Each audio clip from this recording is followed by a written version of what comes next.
आदिवासी विकास भवनाबाहेर महिन्याभरापासून सुरू असलेलं आदिवासी रोजंदार कर्मचाऱ्यांचं विराट आंदोलन तात्पुरतं स्थगित झालंय।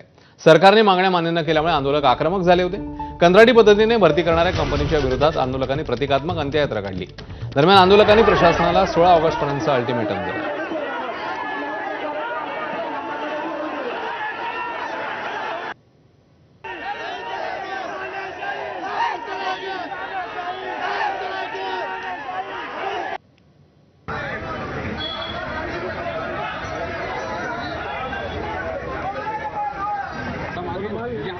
आज आलेल्या अधिकारी कमिटी या शिष्टमंडळाचं जरी आम्ही संतुष्ट नसेल, परंतु त्यांना आम्ही विनंती केली आहे, तुम्हाला जर आमच्याकडनं काही नुकसान होणार नसेल असं वाटत असेल तर आतमध्ये येण्यासाठी सॅल्यूट देण्यासाठी परवानगी द्या, नसेल तर गेट पुढे उभं राहून तरी आम्हाला सॅल्यूट देण्यासाठी परवानगी द्या अशी त्यांना आम्ही विनंती केली।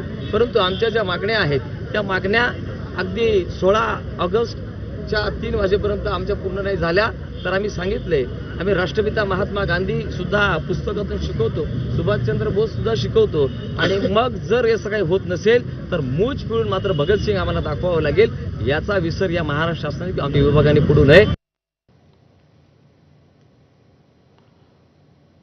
सोमनाथ सूर्यवंशी मृत्यू प्रकरणी एसआयटी स्थापन करण्याचे आदेश कोर्टाने दिले। मुंबई उच्च न्यायालयाच्या औरंगाबाद खंडपीठात सुनावणी पार पडली आहे। विशेष पोलीस महासंचालकांच्या निगराणीखाली तपास करण्याचे आदेश